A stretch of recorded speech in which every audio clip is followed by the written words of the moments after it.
안녕하십니까. 이번 시간에는 2018년도 시행됐던 2018년도 4월 15일 날 시행됐던 1차 기출문제를 풀어보도록 하겠습니다. 공부 열심히 하고 계시죠? 꾸준히 하고 계시죠? 매일 조금씩이라도 공부하시면 분명히 여러분 자격증을 손에 쥘 수 있을 것입니다. 꾸준히 하시는 습관 꼭 잊지 않으시기 바랍니다. 1번 보겠습니다. 1번 흡입측에 30mm AQ 가로 열고 전압의 저항을 갖는 덕트가 접속되고 토출 측은 평균 풍속 10m/s로 직접 대기에 방출하고 있는 송풍기가 있다. 이 송풍기의 축동력을 구하시오.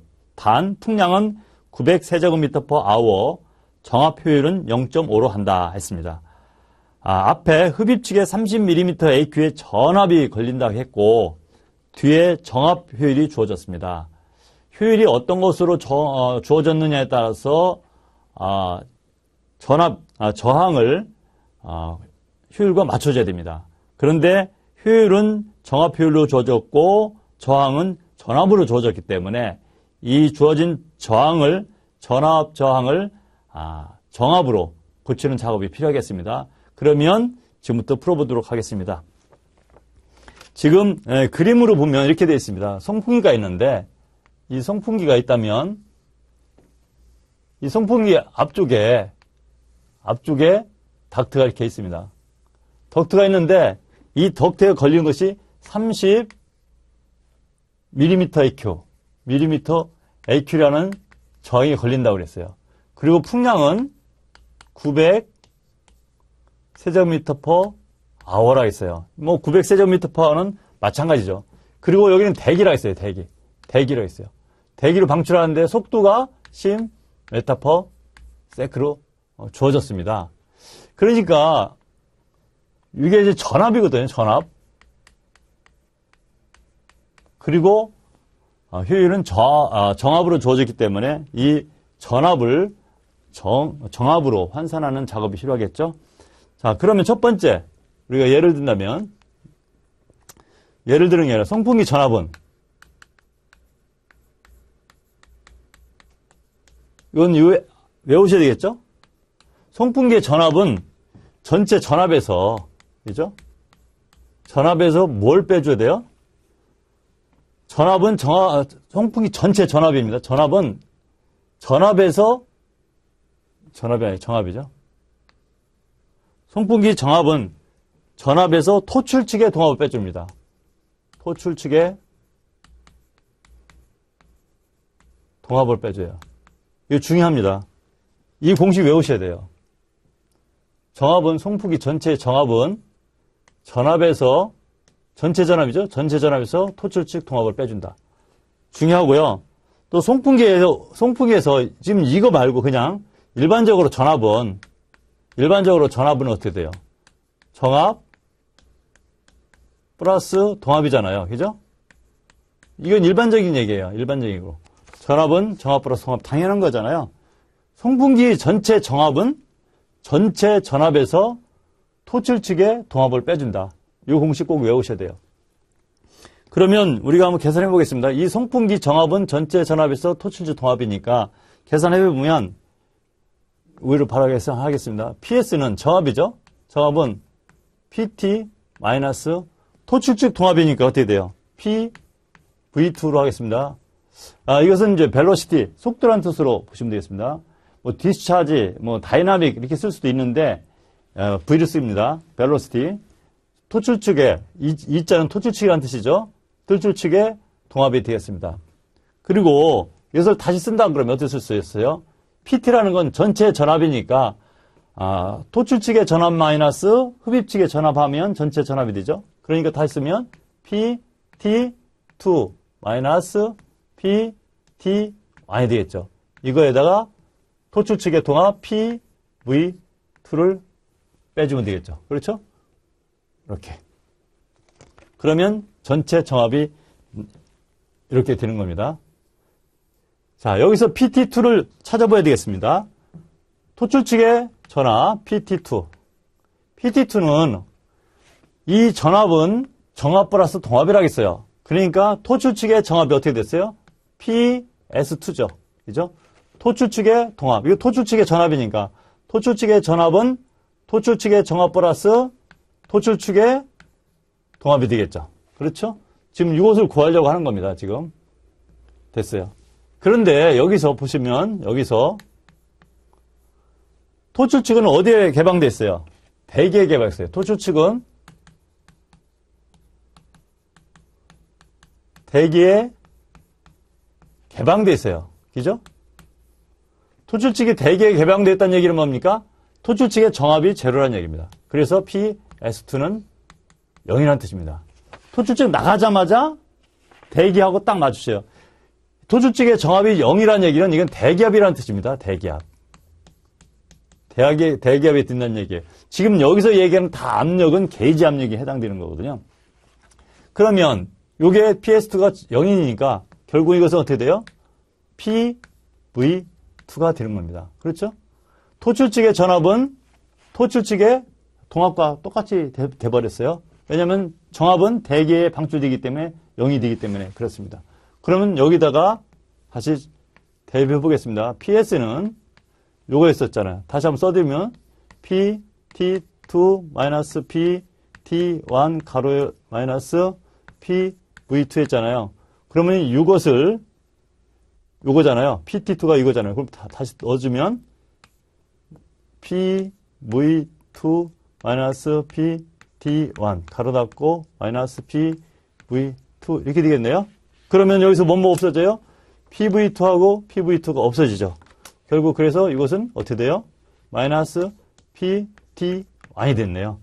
그러니까 송풍기 전체의 정압은 흡입 측의 전압과 같아졌어요. 그렇죠? 그럼 이걸 가지고 이제 우리가 축동력을 구하면 되겠죠. 축동력 보겠습니다. 축동력은 어떻게 구해요? 그럼 여기서 바로 써볼까요? 그러면 PS가 얼마가 되겠어요? 자, 써보면 마이너스 여기가 PT1이 송풍기 입구의 전압이 30mAq라 했어요. 입구는 뭡니까? 송풍기에서 빨아들이는 거죠. 빨아들이니까 어떻게 되겠어요? 마이너스 압력인 겁니다. 빨아들이는 건 마이너스 압력입니다. 진공 압력입니다. 그래서 이건 마이너스 30이 되는 겁니다. 30이죠? 마이너스 30.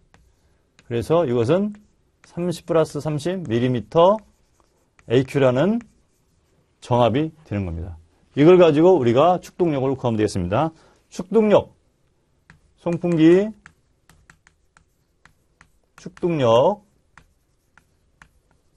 축동력을 구해보겠습니다. LP, 이게 브레이크라는 뜻이죠. 축동력이라는 뜻입니다. 우리가 송풍기는 P 정압 곱하기 Q에다가 킬로와트로 구할 것인지 PS로 구할 것인지 우리가 정하면 되겠죠. 그럼 두 개 다 구해보도록 하겠습니다. 킬로와트로 구하려니까 102로 나눠야 되죠. 곱하기 정압효율 예타 S로 해줘야 되겠죠. 그러면 이대로 풀면 어떻게 되나요? PS가 30이 됐고요. 풍량은 900으로 됐어요. 세제곱미터 아워로 줬죠. 그리고 102로 나누고요. 지금 세제곱미터 아워를 세크로 고쳐야 되니까 3600으로 해줘야 됩니다. 초당으로 해야 되니까.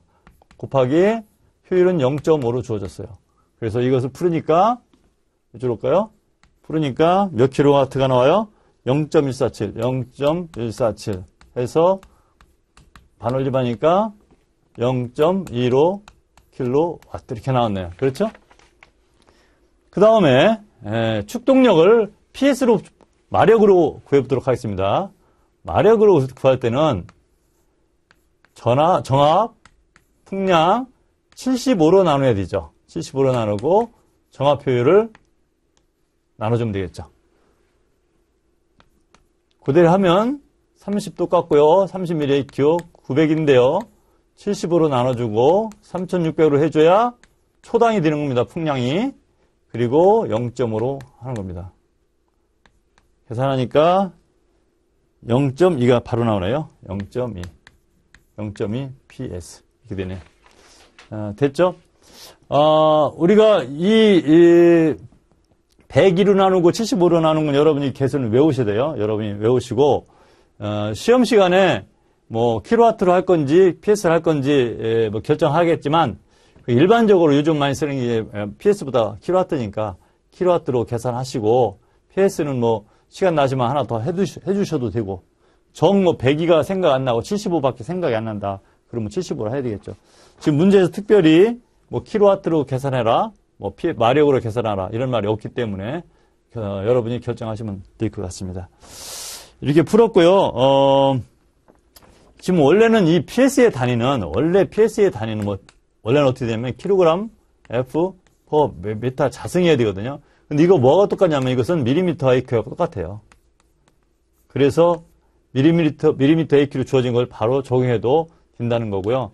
그 풍량 Q는 원래는 메타 삼성 퍼 세크로 돼야 돼요. 근데 지금 여기는 메타 삼성 퍼 아워니까 3600으로 나눠진 겁니다.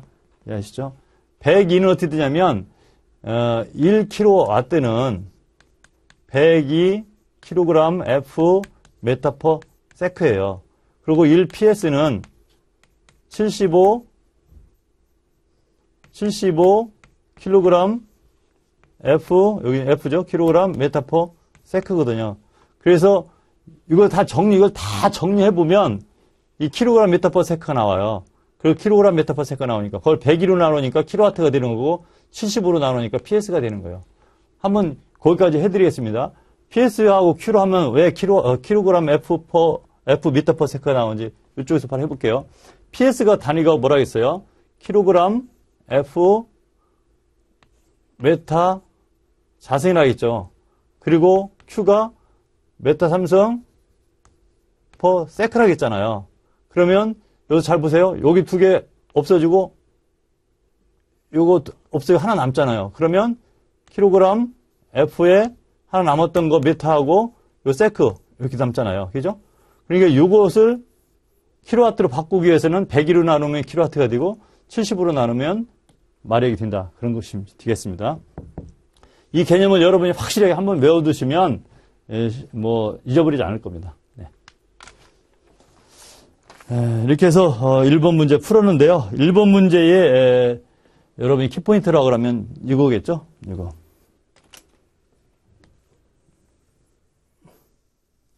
이게 아주 키포인트고, 두 번째는 뭐 우리 전압은 뭐 정압 동압인데, 송풍기에서는 이 정압을 계산할 때 이대로 하면 어떻게 됐어요? 이대로 하면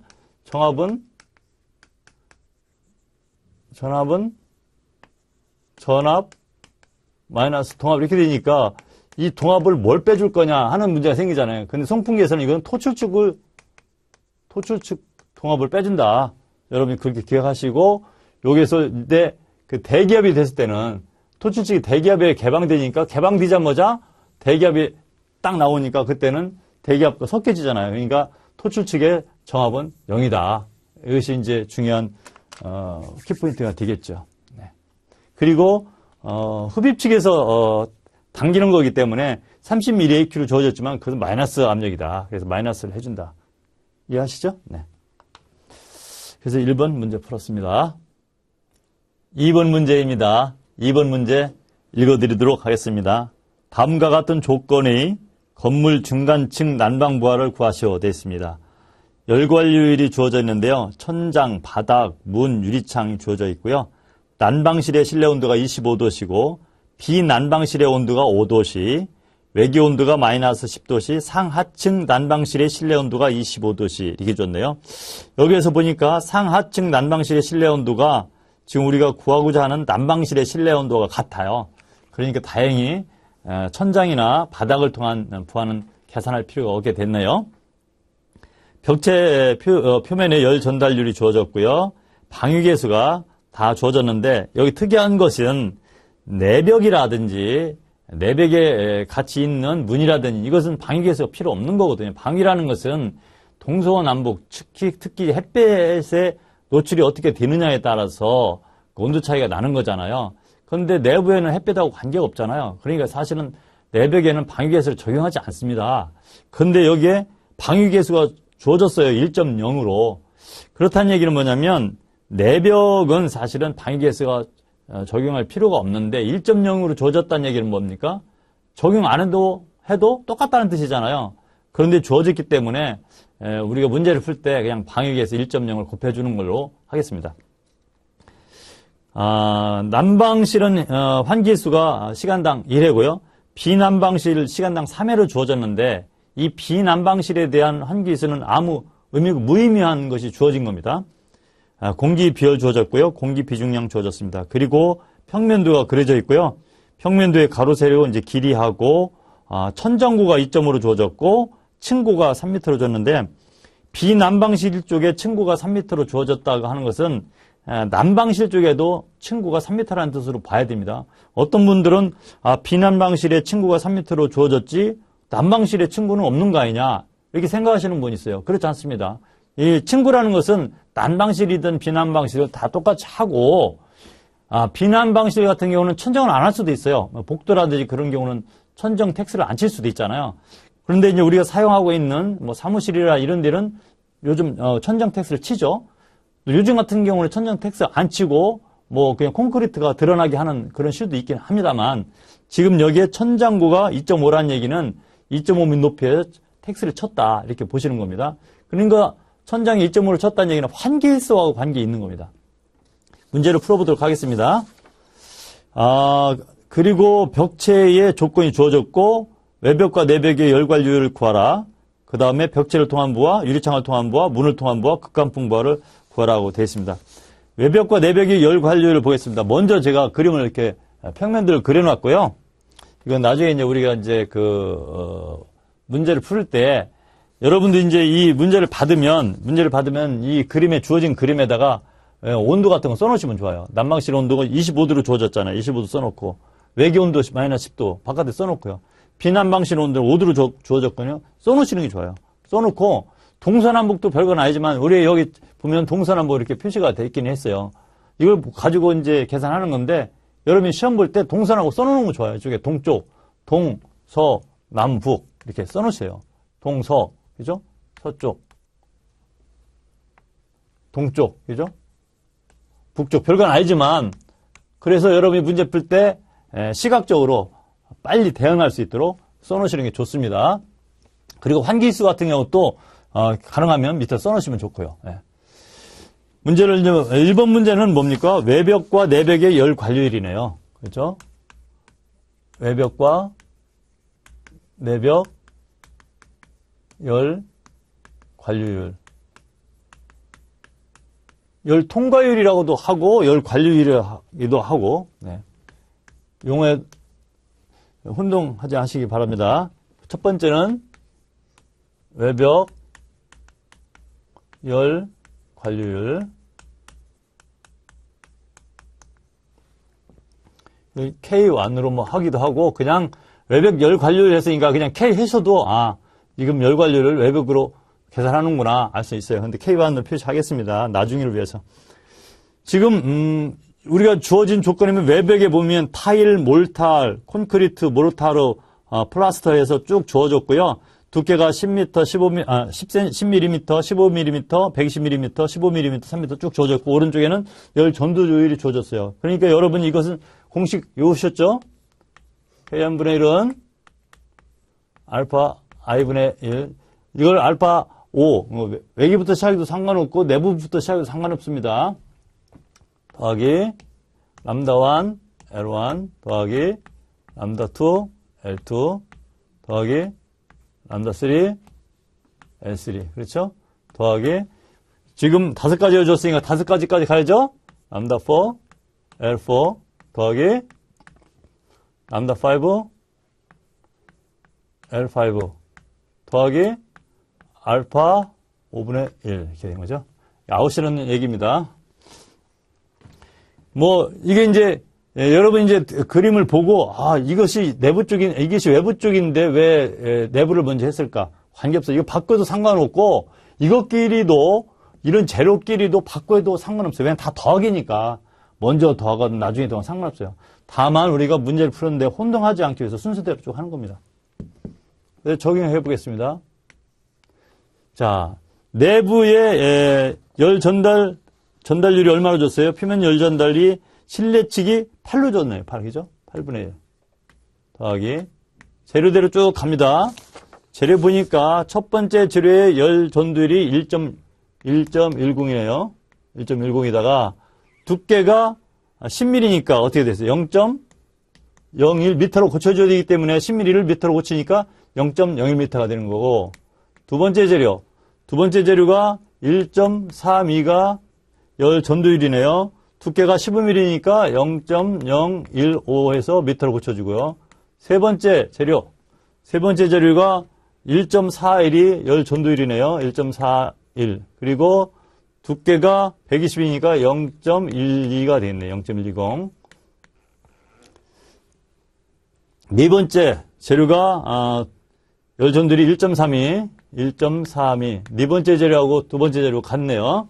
그리고 두께도 똑같네요. 그러면 0.015가 되겠네요. 더하기 다섯 번째 재료.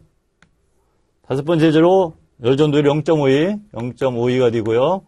두께는 3mm네요. 그럼 0.003이 되나요? 네.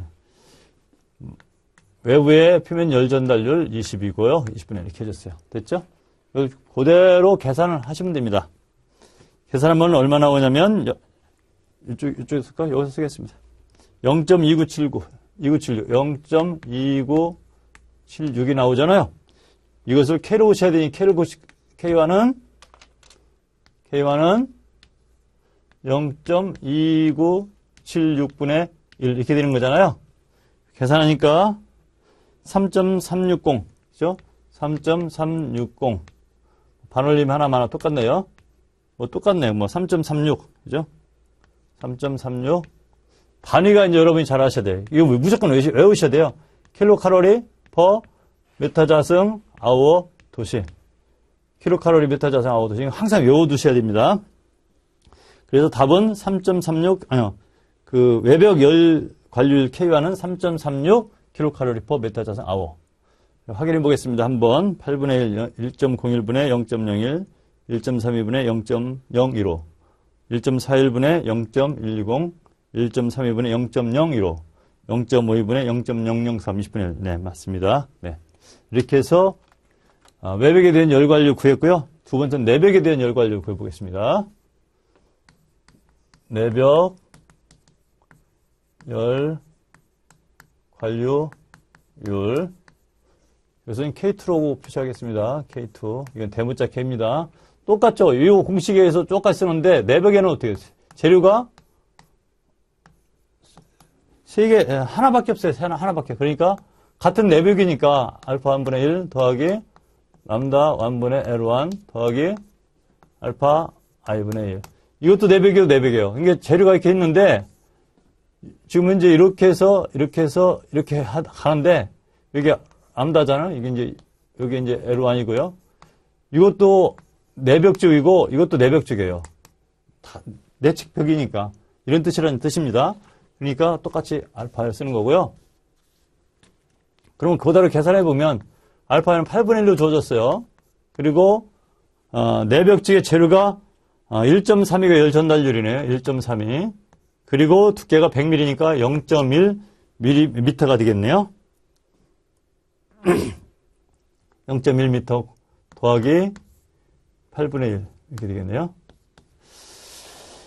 그러면 답이 이것이 이제 하니까 0.3257이 나오니까 K2는 0.3257분의 1 해서 답을 구하니까 3.070 그래서 반올림하니까 3.07 똑같네.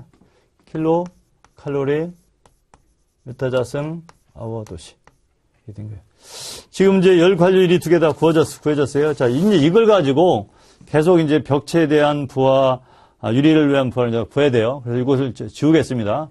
이해하셨죠? 이거는? 네, 지우고 하겠습니다.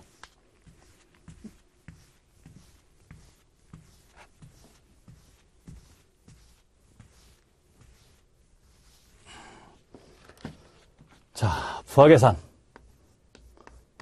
하겠습니다.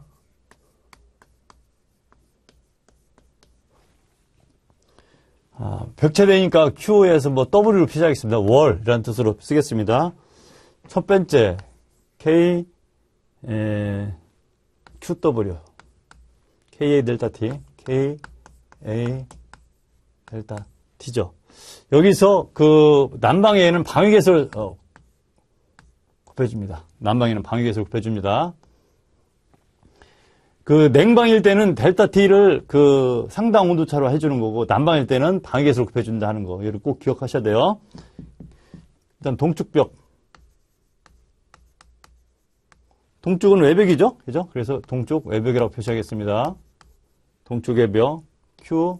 저는 책에 Q 월 이스트 이렇게 표시했는데, 여러분은 그냥 동축 외벽하고 Q 이렇게 해서 상관없어요. Q 자체가 이게 동축 외벽이 Q라는 뜻으로 의미하니까, 제가 책을 쓰기 위해서 Q, 웨스트, 월, 이스트 이렇게 표시한 것 뿐이고요. 이해하셨죠? K가, 우리가 좀 전에 구했어요. 외벽에 3.36으로 구했습니다. 3.36. 동쪽 보니까 이쪽이죠. 이쪽. 그죠? 이쪽에 보니까 12m. 그죠? 12m에다가 외벽이니까. 그런데 우리가 지금 구하는 건 어디입니까? 이 난방실만 구하는 거예요. 난방실. 그러니까 이면만 하는 거예요. 이쪽, 여기까지만. 그죠? 여기. 그러니까 8m네요. 8m에다가 층고가 3m죠. 그러니까 8m 곱하기 층고 3m 해주고, 뭘 빼야 됩니까? 이 창을 빼죠. 0.9 곱하기 1.2가 몇 개 있어? 2개가 있잖아요. 이게 2개가 있어요. 2개. 이걸 빼줘야 되겠죠. 그래서 0.9 곱하기 1.2 마이너스 0.9 곱하기 1.2 곱하기 2개. 이게 되는 겁니다. 그렇게 하면 총 외벽의 면적이 되겠죠. 여기에다가 델타 T를 곱해줍니다. 델타 T는 난방실 온도가 25도씨인데 외기 온도가 마이너스 10도잖아요. 이게 마이너스에 마이너스 10도. 이렇게 하면 되겠죠. 그리고 이 방위계수가 Q해 주었습니다. 동쪽의 방위계수가 얼마로 줬어요? 1.0으로 줬어요. 그죠? 1.05. 이렇게 줬어요. 그죠? 그래서 이걸 풀으니까 이게 얼마 나와요? 2696.803이네요. 2696.803 이렇게 나왔어요. 나중에 뭐 미리 반올림 해놔도 좋겠지만, 우리가 지금 뭐라고 되냐면 벽체를 통한 부하를 구하라고 돼 있어요. 그러니까 아직은 반올림 하지 말고 쭉 다 한 다음에 나중에 총 합쳐서 그때 반올림은 마지막에 이제 할 겁니다. 동쪽 외벽 구했고요. 이제 서쪽 외벽 보겠습니다. 외벽은 북쪽이네요. 죄송합니다. 북쪽 외벽이 되겠네요. 북쪽이기 때문에 월, 노스 이렇게 표시한 것 뿐입니다.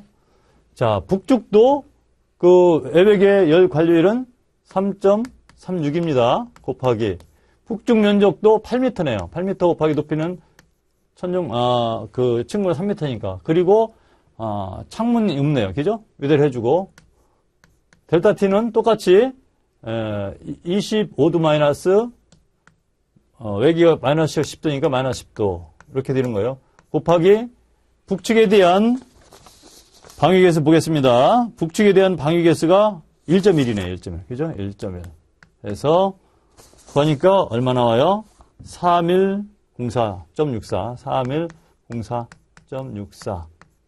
이렇게 나왔어요. 이게 다 단위는 어떻게 돼요? 킬로칼로리?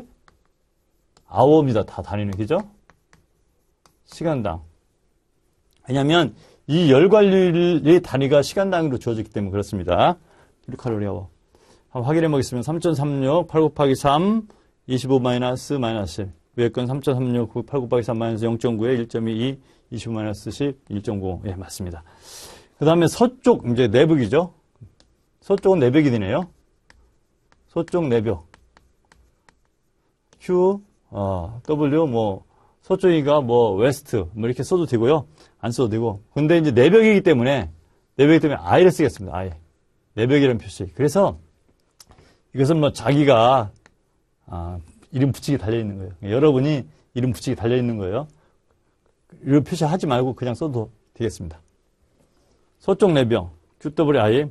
내벽의 열 관리율이 얼마 주었어요? 주어진 게 구했어요. 3.07이었죠? 3.07. 곱하기 내벽은 층구로 하지 않고 선정구로 합니다.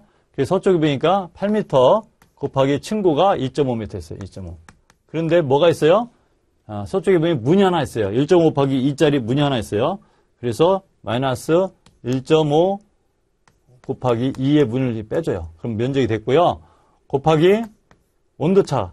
온도차가 난방실 온도가 25도인데 비난방실이 5도예요. 그래서 25도 마이너스 5도. 하고, 여기 원래는 내벽에는 방위계수를 적용하지 않는데, 우리 표에 방위계수가 주었어요. 1.0으로 주었어요. 그래서 1.0으로 써는 겁니다, 그냥. S부로 이제 풀었어요. V가 얼마나 나오냐면, 1043.8 나왔어요. 단위는 킬로칼로리 per hour. 자, 지금 우리가 이렇게 구했는데, 여기 그림 보세요. 자, 이쪽 왼쪽 보세요. 보면, 이게 내벽이잖아요, 내벽. 그러니까 사실은, 내벽에는 방위계수도 똑같이 1.0이고, 원래는 남쪽하고 북쪽하고, 남쪽하고 서쪽은, 봅시다, 방위계수 어떻게 되나. 남쪽하고 서쪽은 방위계수가 달라요. 외벽인 경우는. 따로따로 구해야 돼요, 외벽인 경우는. 근데 내벽인 경우는 지금 주어진 것도 1.0으로 방위계수가 똑같이 주어졌고, 원래도 내벽에는 방위계수 적용하지 않으니까 그냥 전체 면적을 바로 해도 돼요. 그리고 문도 하나씩 있고 이것도 8m, 8m 똑같고 그러니까 쉽게 구할 수가 있어요. 그런데 따로따로 구해도 상관없고 그래서 이게 지금 8 곱하기 2.5라는 면적에다가 곱하기 2 그죠? 여기도 곱하기 2 이렇게 해서 구해도 돼요. 그러니까 결국은 뭐야? 남쪽 벽도 결국은 똑같이 나오겠죠. 그래도 그대로 한번 더 써주는 겁니다. 그냥 남쪽 써줘도 되고 안 써줘도 되고 뭐 상관없어요. 어떻게든지 QW 똑같아요. 한 번 더 써주는 거예요. 그냥 그죠? 똑같이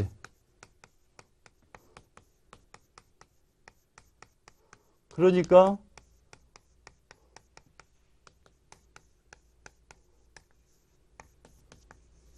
여러분이 시험 볼 때는 어떻게 돼 있어요? 딱 봐가지고 얘네 곱하기 2를 하는 게 좋죠.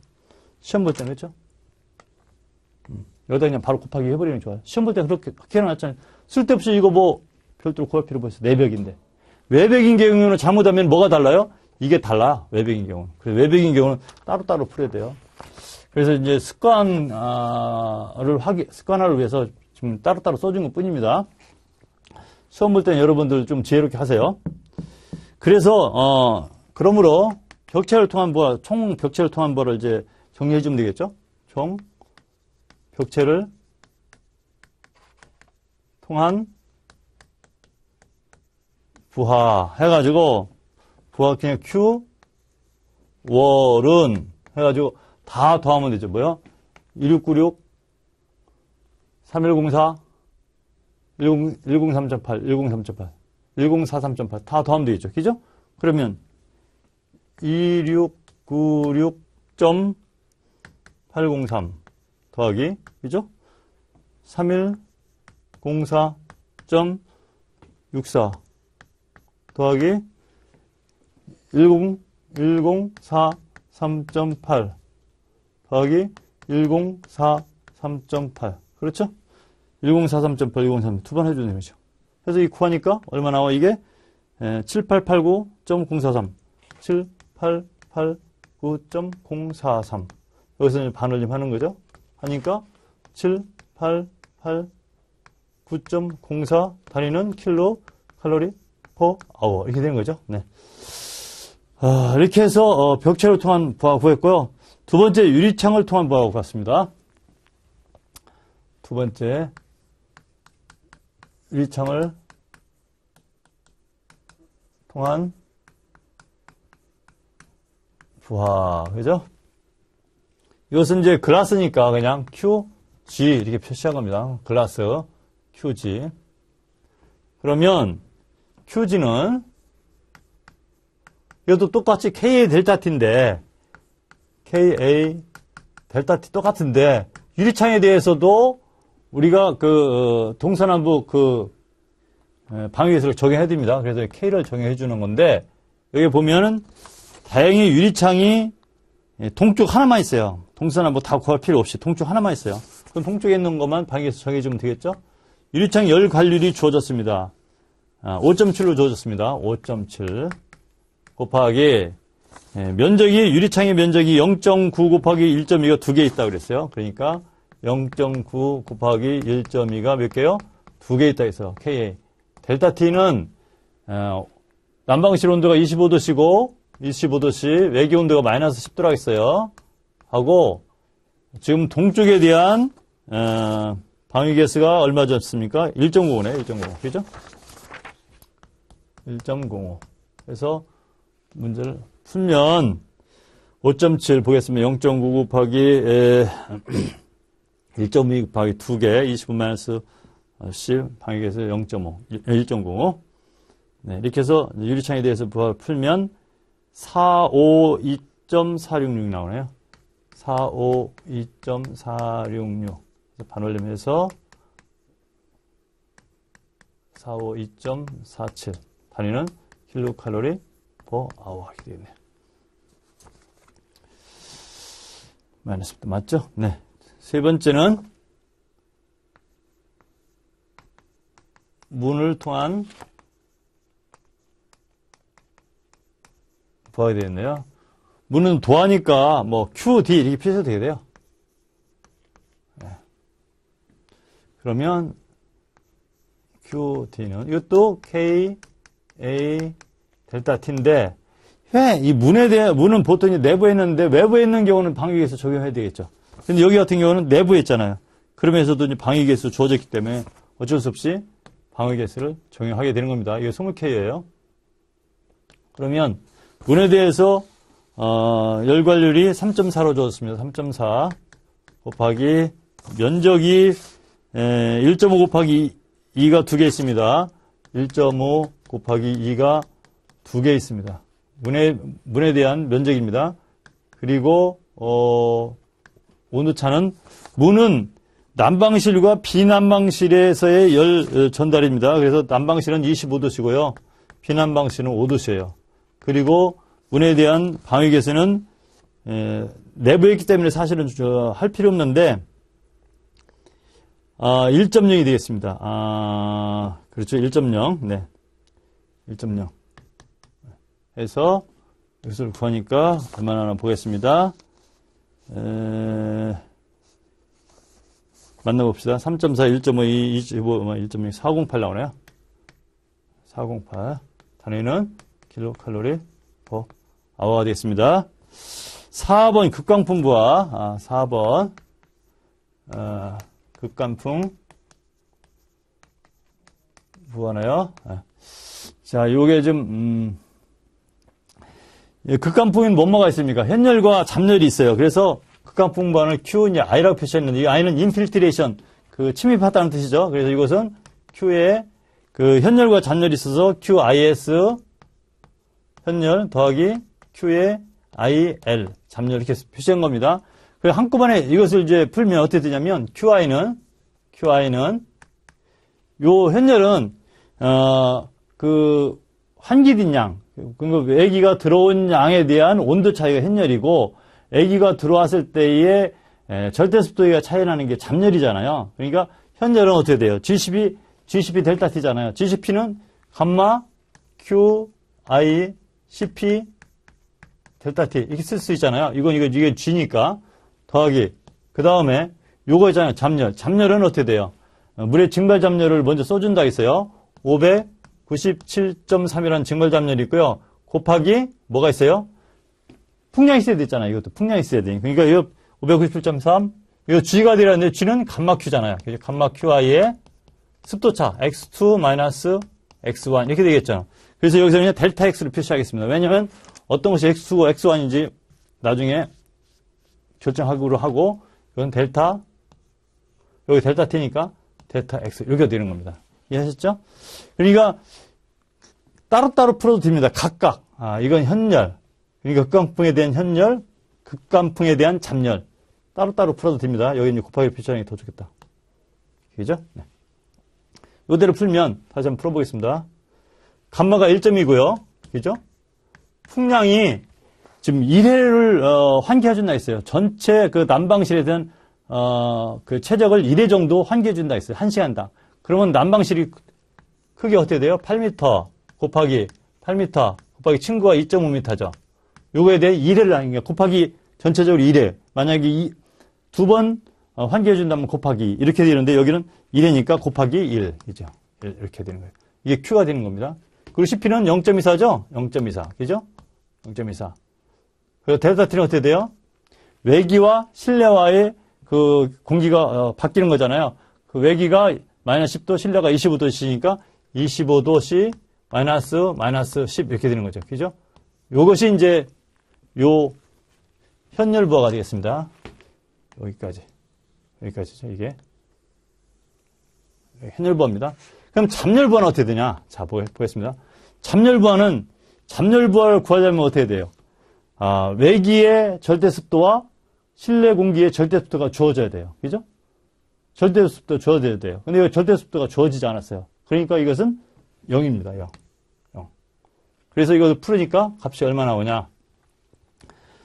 1612.8이 나오네요. 1612.8 단위는 킬로 칼로리 퍼 아워가 됐어요. 지금 0으로 좀 주어졌습니다. 요것은 0이에요. 주어지지 않았기 때문에. 네. 이렇게 해서 이제 그 극관풍부하까지 풀었습니다. 다 풀었는데 이 0으로 주어진 거에 대해서 좀 제가 설명을 하도록 하겠습니다. 이거 지우고요.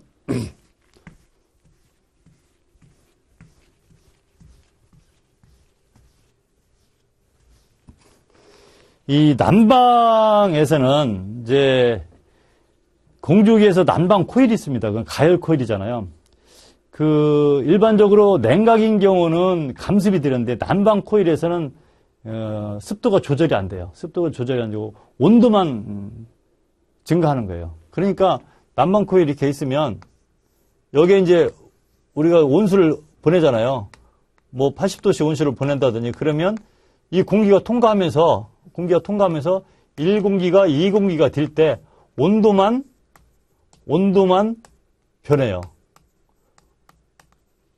근데 온도를 변한다는 게 증가한다는 뜻이잖아요. 난방 코일이니까.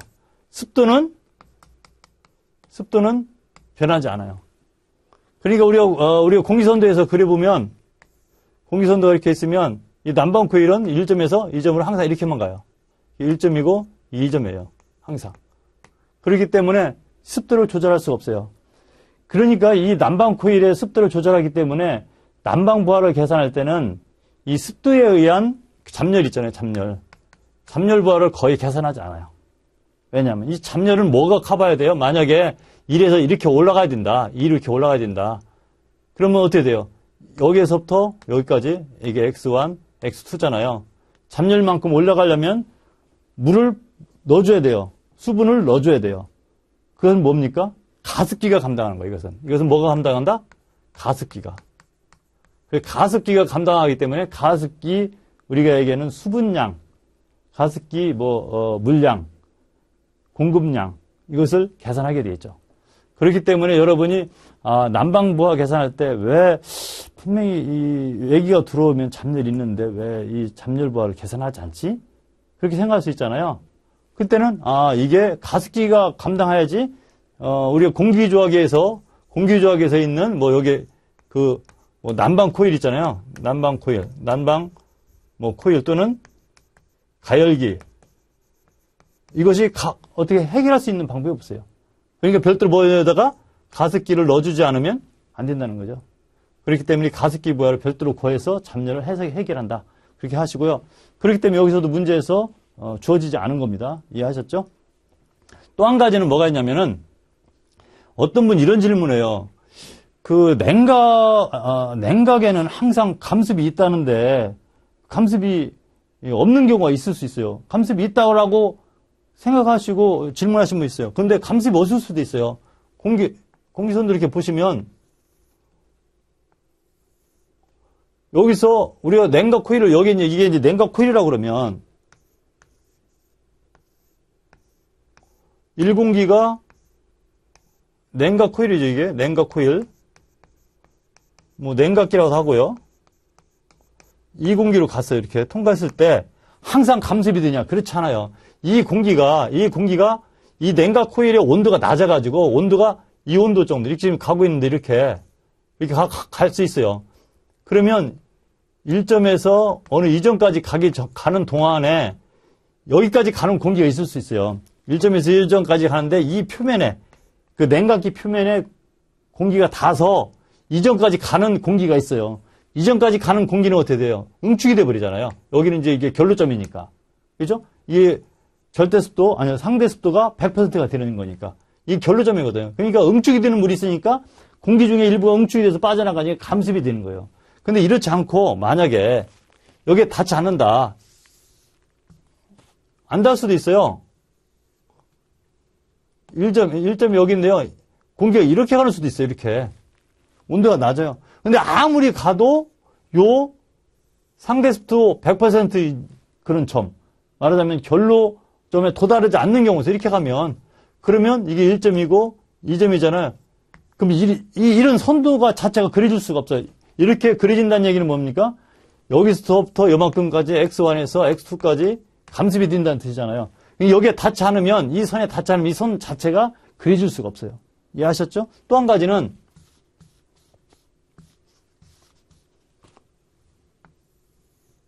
지금 여기 있는 공기가 이렇게 가요. 가는데 지금 이 냉각계 온도가 차갑지가 않아. 냉각계 온도가 이 정도밖에 안 돼. 그럴 수 있잖아요. 냉각계 온도가 지금 여기까지 가려면 뭐 10도 정도 돼야 되는데 뭐 여기까지 뭐 15도밖에 안 돼. 15도씩. 여긴 뭐 30도씨고. 그러면 여기 15도씩 냉각계 온도가 15도씩밖에 안 되면 가다가 중간에 멈추겠죠. 15도씩까지 바짝 붙을 수는 없으니까. 15도씩까지 된다는 얘기는 뭐예요? 컨택트 팩터가 100%라는 얘기니까 그건 있을 수 없잖아요. 이 정도 가는 거예요. 그러면 이게 뭐 보통 어떻게 돼요? 뭐 18도씨가 됐다. 그러면 어떻게 돼요? 감습이 안 되는 거예요. 감습이 안 되는 거예요. 왜? 이게 만나지 않으니까. 그래서 제가 설명드리는 이유는 이걸 질문하신 분이 있어서 설명드리는 거예요. 냉각이라고 해서 항상 가습이 있다라고 하면 안 돼요. 냉각은 가습이 있는 게 대부분이긴 하지만 100% 항상 감습이 있다. 이렇게 생각하시면 안 된다는 것을 꼭 기억하시기 바랍니다. 그러면 이제 그 인체 부하가 있잖아요. 인체에서 나는 열도 있잖아요. 겨울철에. 인체에서 나는 열부하는 뭐예요? 인체에서 나는 현열부하, 잠열부하. 그죠? 인체에서도 인체 부하가 현열부하가 있고 잠열부하가 있잖아요. 인체에서도. 근데 이건 뭐예요? 열을 내는 거잖아요. 난방일 때. 냉방일 때는 열을 빼앗아야 되니까 그 부하가 되지만 난방일 때는 인체에서 나는 것은 올라가는 거고 다 올라가는 거잖아요. 그러니까 이것은 플러스가 되는 거예요. 플러스. 그렇기 때문에 플러스 알파가 되니까 감안하지 않는 거예요. 플러스 알파가 되는 거니까. 그래서 난방 부하일 때는 인체에 대한 부하는 감안하지 않습니다. 왜냐하면 열이 나는 거니까. 이해하셨죠? 네. 여기까지 하겠습니다. 그래서 2번 문제 풀었습니다.